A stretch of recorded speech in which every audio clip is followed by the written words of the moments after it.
ভাতারে দুটি বাসের মুখোমুখি সংঘর্ষ, অন্তত 20 জন গুরুতর আহত হয়েছেন এই ঘটনায়। বর্ধমানের ভাতারের এই ঘটনা, দুটি বাসের মধ্যে একেবারে মুখোমুখি সংঘর্ষ হয়, আহত অন্তত 20 জন।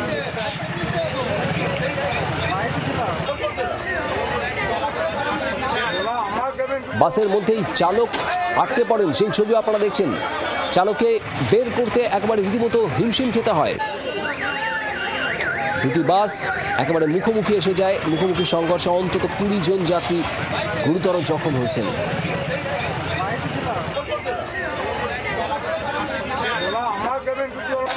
স্থানীয়দের মধ্যে তীব্র উত্তেজনা ছড়িয়ে পড়ে।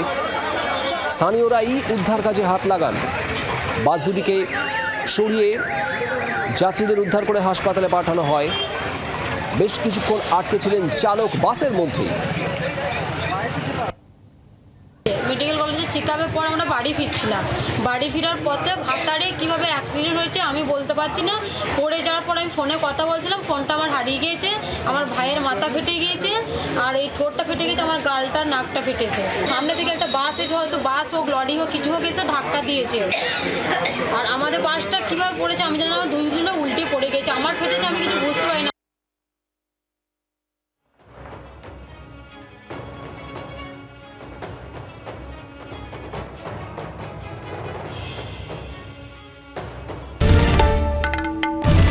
বাংলার আওয়াজ, বাঙালির আবেগ, জি 24 ঘন্টা।